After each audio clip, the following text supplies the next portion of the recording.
मशरिक़ वस्ता में इस वक्त सूरत हाल बहुत शदीद और खतरनाक मरहले में दाखिल हो चुकी है। ईरान लगातार इजराइल और अमेरिका के हमलों का जवाब दे रहा है। ऐसे वक्त जब डोनाल्ड ट्रंप की तरफ से कहा गया कि 5 दिन एक तरह से जंग रोकी जाएगी, हमले नहीं किए जाएंगे, और ऐसे में बातचीत का दौर चल रहा है, लेकिन दूसरी तरफ इजराइल लगातार हमले कर रहा है। और अब इजराइल और अमेरिका के हमलों के जवाब में ईरान में भी अपने हमलों में काफी ज्यादा तेजी लाई है। और आप देखिए कि अब मिसाइल और ड्रोन फजाई हमले लगातार किए जा रहे हैं इजराइल की तरफ से। इजराइल, आपको बताते चलें कि इजराइल के हमलों के जवाब में अब ईरान ने भी बड़े पैमाने पर हमले किए हैं।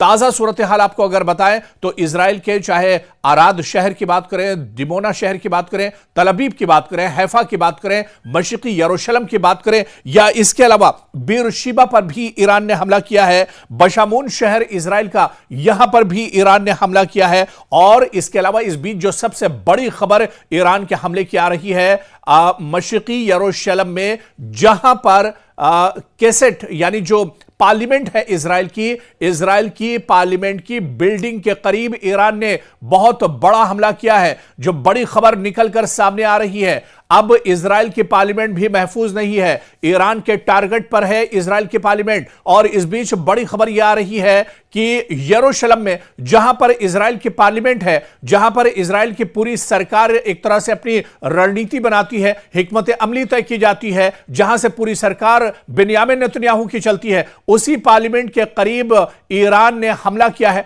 ड्रोन और मिसाइल के जरिए यह बड़ा हमला किया गया है। यह एक बड़ा झटका इजराइल के लिए माना जा रहा है। और इस वक्त जो सच्चाई है, जो हकीकत है कि इजराइल का कोई शहर, इजराइल की कोई जगह इस वक्त एक तरह से महफूज नहीं है जहां पर ईरान हमले न कर रहा हो। ईरान ने अब अपने हमलों का दायरा भी बढ़ा दिया है, हमलों में शिद्दत भी लाई है, पूरी ताकत के साथ अब ईरान की तरफ से हमले किए जा रहे हैं। अब इजराइल का कोई ऐसा शहर, कोई ऐसी जगह, कोई ऐसा गांव, कोई ऐसी इमारत नहीं बची है जो अब ईरान के टारगेट पर ना हो। खासतौर से जितने आईडीएफ के मिलिट्री बेस हैं, मिलिट्री ठिकाने हैं, जहां पर आईडीएफ या इजराइल के सिक्योरिटी फोर्सेस के जो इलाके हैं, वहां पर लगातार अब हमले एक तरह से ईरान की तरफ से किए जा रहे हैं। इसके अलावा बेंयामिन नेतन्याहू का जो ऑफिस है, उस पर भी हमला ईरान की तरफ से किया गया। पार्लियामेंट पर अब यह हालिया हमला किया गया है और पार्लियामेंट के पास यह मिसाइल जाकर गिरा है,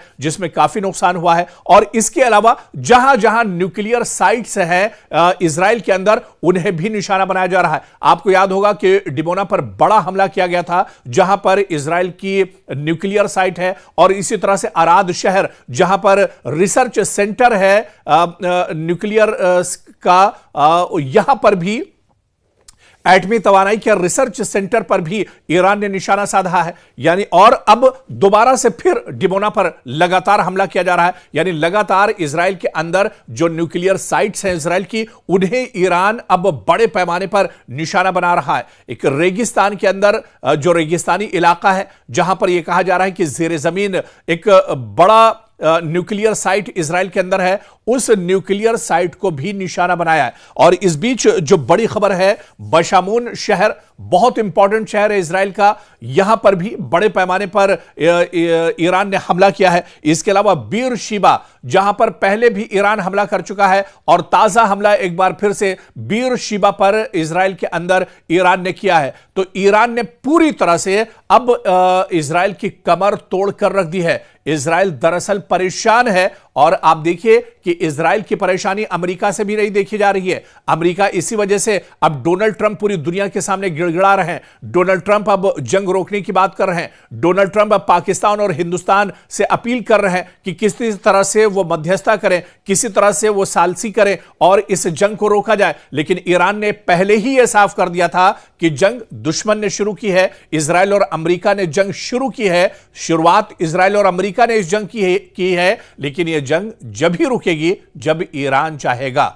तो अब यह जंग दरअसल इजराइल और अमेरिका ने शुरू की थी, गलती इजराइल और अमेरिका कर चुके हैं, और इसका भुगतान दरअसल भुगतना पड़ेगा इजराइल और अमेरिका को, और इजराइल पूरी तरह से इसे भुगत रहा है। हालांकि इस बीच अमेरिका को भी बहुत बड़ा झटका लगा है। अमेरिका के कई लाख करोड़ रुपए यानी अरबों डॉलर्स अब तक इस जंग में बर्बाद हो चुके हैं। हालांकि ईरान का कहना है कि जंग की अभी तो शुरुआत है। ईरान तो दसियों साल की तैयारी के साथ इस जंग में उतरा है और जितना मजबूत वाकई में कमजोर ईरान को समझा जा रहा था, ईरान उस तरह से कमजोर नजर नहीं आ रहा है, बल्कि जिस तरह की बयानबाजी जंग से पहले ईरान की तरफ से की जा रही थी, उस बयानबाजी को दरअसल इजराइल और अमेरिका ने हल्के में लिया और आज अमेरिका और इजराइल को भुगतना पड़ रहा है।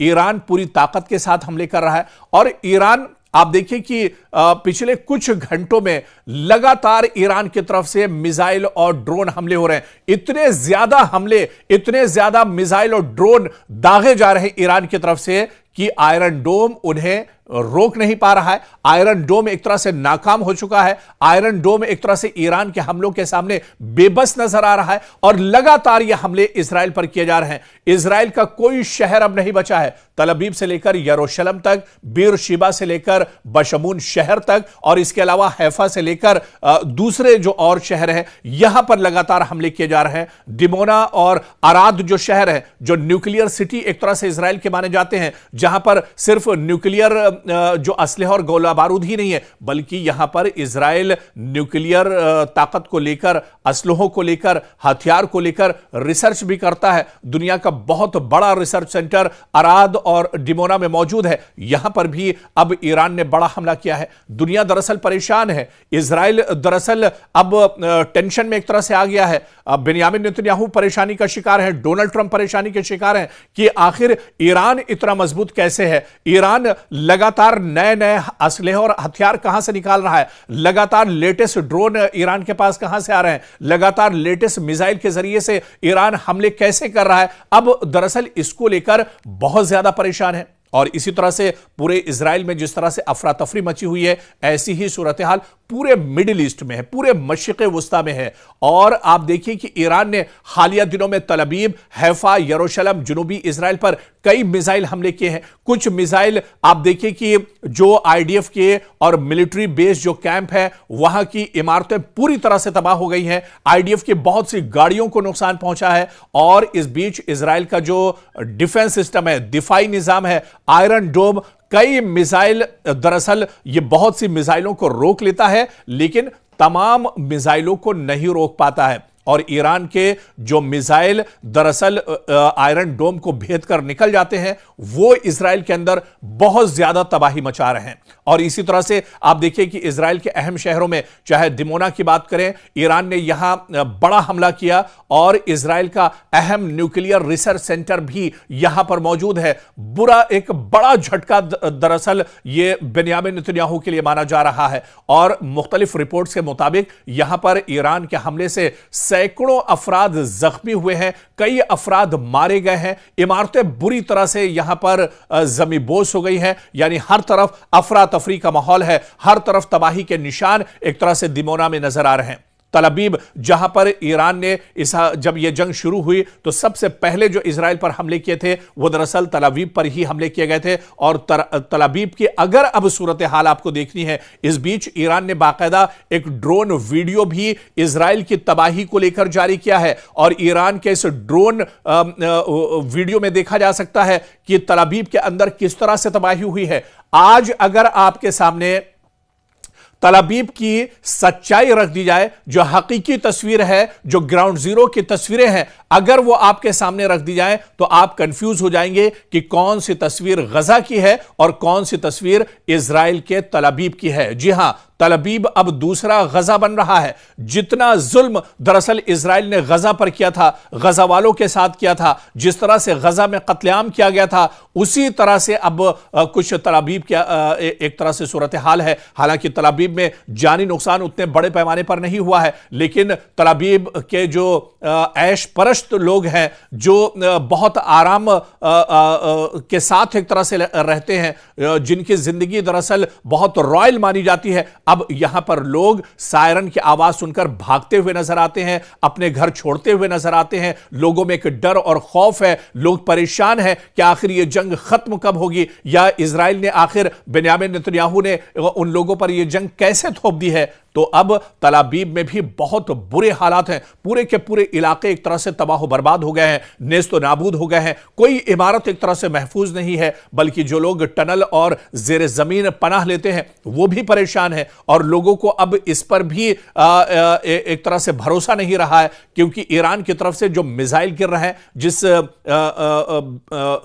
क्लस्टर मिसाइल के जरिए, बैलिस्टिक मिसाइल के जरिए हमला ईरान की तरफ से किया जा रहा है। इस बैलिस्टिक मिसाइल से जो जेर जमीन टनल्स या जो लोग यहां पर रहते हैं वो भी अब एक तरह से महफूज नहीं है। तो ईरान के मिसाइल लगातार टारगेट कर रहे हैं तल अबीब पर, और ताजा हमले में आप देखिए कई लोग मारे गए हैं, बहुत से लोग, सैकड़ों लोग जख्मी हुए हैं, काफी इमारतों और गाड़ियों को भी नुकसान पहुंचा है। और इसी तरह से पहले भी जो हमले होते रहे इसमें भी काफी लोग मारे जाते रहे। देखिए, जो असल तस्वीर है वो तो दुनिया के सामने इजराइल की तरफ से नहीं आती है। मगरबी मीडिया भी दरअसल इसे छुपाने की कोशिश करता है, लेकिन सोशल मीडिया का दौर है। और खुद आप देखिए कि जो बयान इजराइल के हेल्थ मिनिस्टर का आया, वजीर सेहत का जो बयान इजराइल की तरफ से आया है, उन्होंने खुद माना है कि तकरीबन 15,000 लोग अभी तक, इजराइल के 15,000 यहूदी, जिसमें आईडीएफ के जवान भी शामिल हैं, जिसमें बड़ी तादाद एक तरह से इजराइल के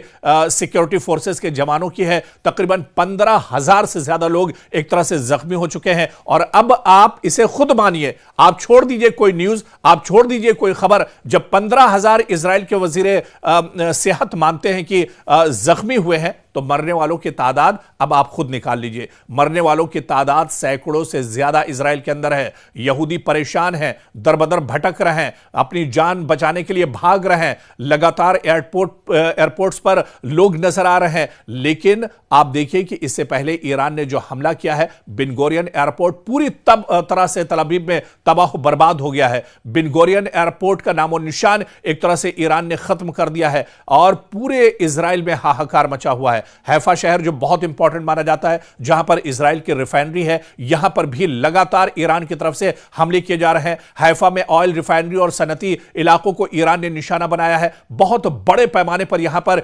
इंफ्रास्ट्रक्चर और तेल की जो तंसीबात है उनको निशाना बनाया गया है। बड़े पैमाने पर यहां पर जानी नुकसान भी एक तरह से हुआ है। तो हैफा इजराइल का बहुत इंपॉर्टेंट शहर माना जाता है, जिसे सनती शहर भी कहा जा सकता है, कारोबारी शहर है। यहां पर भी ईरान ने बड़े पैमाने पर अभी तक एक तरह से हमले किए हैं। यरूशलेम की अगर बात कर लें तो बराह रास्त बड़े धमाके यहां पर हुए हैं। यरूशलेम से जो बड़ी खबर आ रही है कि कैसेट जो कि पार्लियामेंट है इजराइल की, यहां पर भी यरूशलेम में इजराइल के पार्लियामेंट के करीब ईरान का मिसाइल आकर गिरा है और काफी ज्यादा नुकसान यहां पर हुआ है। और इससे पहले भी लगातार यरूशलेम को ईरान टारगेट करता रहा है, जहां मिसाइल के जरिए से, ड्रोन के जरिए से यहां पर लगातार हमले होते रहे। बहुत से लोग यहां पर भी जख्मी हुए हैं, कई लोग यहां पर मारे गए हैं।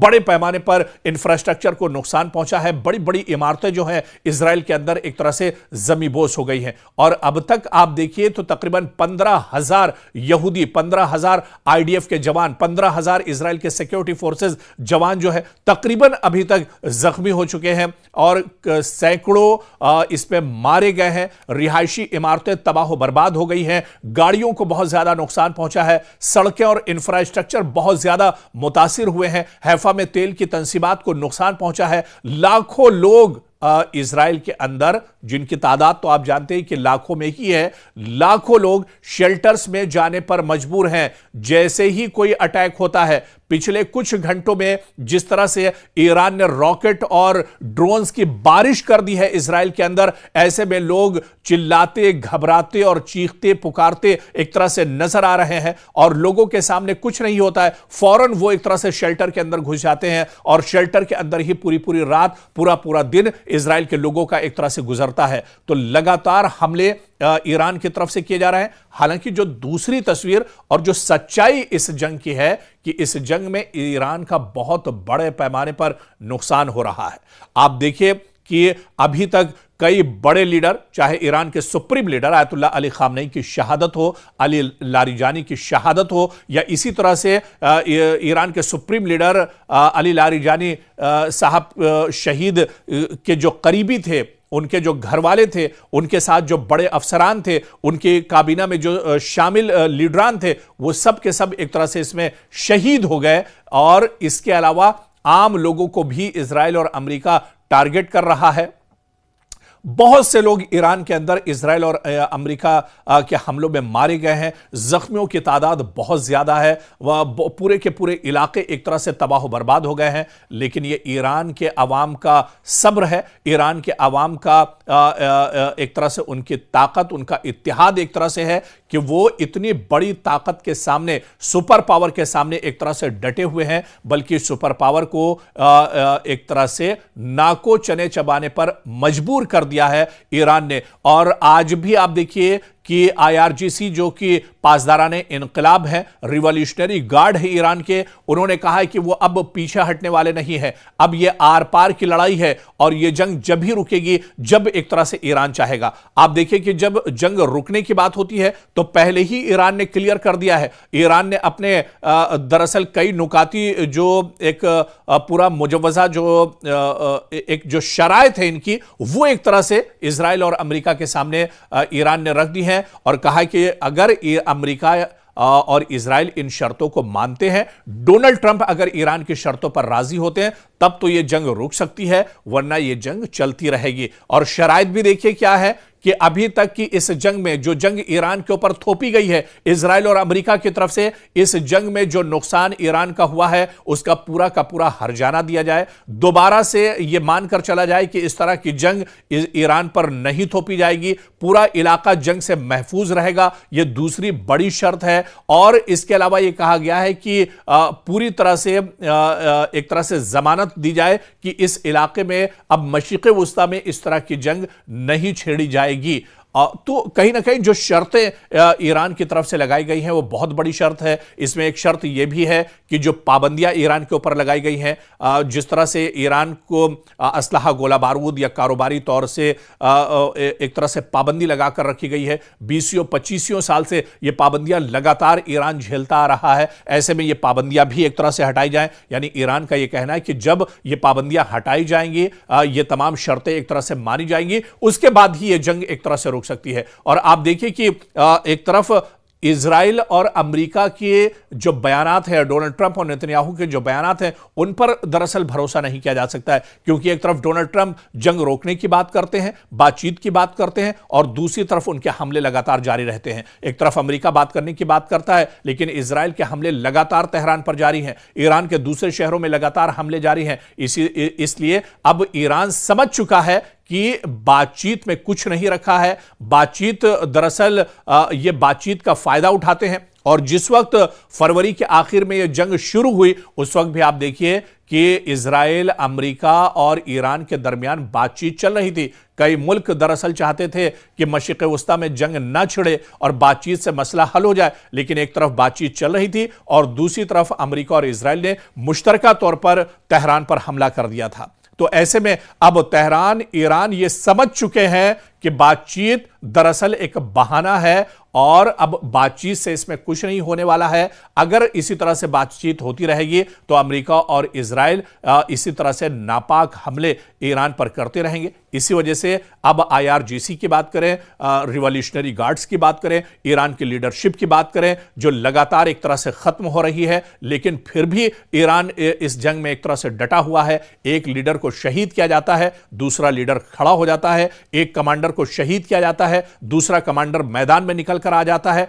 तो लगातार ईरान एक बड़ी एक मैकेनिज्म के साथ, एक बड़े रोड मैप के साथ, एक बहुत बड़े मंसूबे के साथ इस जंग में दरअसल कूदा है। और यही दरअसल ईरान की सबसे बड़ी ताकत इस जंग में मानी जा रही है और इसी वजह से ईरान इस जंग में पूरे तौर से डटा हुआ है। तो लगातार आप देखिए कि ईद होने के बाद इन हमलों में तेजी आई है। और जिस तरह से ईरान ने कहा था कि वो रमजान के महीने में जंग नहीं करना चाहता है, रमजान के महीने में उसने हमले इतने शदीद नहीं किए थे, लेकिन जैसे ही रमजान का मुबारक महीना गुजरा, ईद खत्म हुई और उसके बाद धमाकेदार, जोरदार और पूरी शिद्दत के साथ ईरान इजराइल पर हमले कर रहा है। लगातार यह हमले किए जा रहे हैं और अब इजराइल के अंदर कोई शहर महफूज नहीं है। मशरिक़ वुस्ता की हम बात कर रहे थे, मशरिक़ वुस्ता में भी तकरीबन जहां जहां अमेरिका का इंफ्रास्ट्रक्चर है, अमेरिका के तंसीबात हैं, अमेरिका के सिक्योरिटी फोर्सेस के जवान जहां पर मौजूद हैं, जहां पर अमेरिका के एयरबेस है उन्हें लगातार ईरान निशाना बना रहा है। अभी अभी जो बड़ी खबर सऊदी अरब से आ रही है, सऊदी अरब ने फिर दावा किया है कि ईरान के कई ड्रोन हमलों को इंटरसेप्ट किया गया है और उसे दरअसल बचा लिया गया है, यानी इन ड्रोन को गिरने से या फटने से या धमाका होने से पहले ही एक तरह से तबाह कर दिया है। यानी सऊदी अरब के अंदर रियाद में खासतौर से जहां जहां पर अमेरिका के एयरबेस हैं, अमेरिका के सिक्योरिटी फोर्सेस के जवान हैं, वहां पे निशाना बनाया जा रहा है। इसी तरह से इराक के अंदर बगदाद में जहां पर सबसे बड़ा जो सिफारती अमला है, सबसे बड़ी जो मशरिक़ वस्ता में एम्बेसी है वो दरअसल बगदाद में है, जो बताया जाता है कि एक पूरा शहर दरअसल अमेरिका ने यहां पर बसा कर रखा है अपनी एम्बेसी में। उस एम्बेसी को लगातार निशाना बनाया जा रहा है। इसके अलावा अब कतर में हमले दरअसल रुके हैं। कतर में ईरान हमले नहीं कर रहा है क्योंकि कतर की गवर्नमेंट से कुछ ईरान की शायद डील हुई है, इस वजह से अब यहां पर हमले नहीं हो रहे। लेकिन ईरान ने यह साफ कर दिया है कि मशरिक़ वस्ता में जहां जहां अमेरिका का इंफ्रास्ट्रक्चर है उसे तबाह बर्बाद करने के बाद ही वो हमले एक तरह से रोकेगा। और मशरिक़ वस्ता में अब आप देख लीजिए, मिडिल ईस्ट में जहां जहां अमेरिका के एयरबेस थे वो तकरीबन एयरबेस अब खत्म हो चुके हैं। इसके बाद आप अबना हुर्मुज़ पर आ जाइए। अबना हुर्मुज़ को लेकर डोनाल्ड ट्रंप कह रहे हैं कि अबना हुर्मुज़ को फौरन ईरान को खोलना चाहिए। दूसरी तरफ ईरान का कहना है कि हमने अबना हुर्मुज़ बंद कहां किया है, अबना हुर्मुज़ खुला हुआ है लेकिन सिर्फ हमारे दुश्मनों के लिए बंद है, यानी इजराइल और अमेरिका या इनके जो साथी हैं, इनके जो अलायंस ममालिक हैं, उनके लिए दरअसल अबना हुर्मुज़ बंद है, बल्कि पूरी दुनिया के लिए अबना हुर्मुज़ खुला हुआ है। भारत चाहे तो अपने तेल कंटेनर अबना हुर्मुज़ से ला सकता है, पाकिस्तान ला सकता है, दूसरे और जो ममालिक हैं वो एक तरह से ला सकते हैं, लेकिन सिर्फ दुश्मन के लिए यानी इजराइल और अमेरिका के लिए और उनके जो साथी ममालिक हैं उनके लिए अबना हुर्मुज़ पर एक तरह से ईरान ने पाबंदी लगाई है। और ईरान ने कहा है कि वो अपने कदम पीछे हटाने वाला नहीं है, बल्कि ईरान ने अब एक तरह से टोल प्लाजा बना दिया है पूरे अबना हुर्मुज़ को, यानी अबना हुर्मुज़ से गुजरना है तो टोल टैक्स आप दीजिए, आप उसकी अदायगी कीजिए, पैसे दीजिए और उसके बाद आप यहां से गुजर जाइए। लेकिन सबसे बड़ा जो दर्द-ए-सर अबना हुर्मुज़ पर बना हुआ है वो दरअसल अमेरिका के लिए है, वो इजराइल के लिए है और पूरी दुनिया में कहीं ना कहीं ऑयल एंड गैस और एनर्जी को लेकर हाहाकार मचा हुआ है। खुद हिंदुस्तान के वज़ीर आज़म नरेंद्र मोदी ने राज्यसभा में बोलते हुए कहा कि अगर यह जंग और दिन जारी रहती है तो आने वाले दिनों में हालात और ज्यादा बिगड़ेंगे, आने वाले दिनों में एनर्जी और गैस और तेल की जो किल्लत एक तरह से पैदा हो सकती है। और डोनाल्ड ट्रंप इसे बहुत अच्छे से समझ रहे हैं।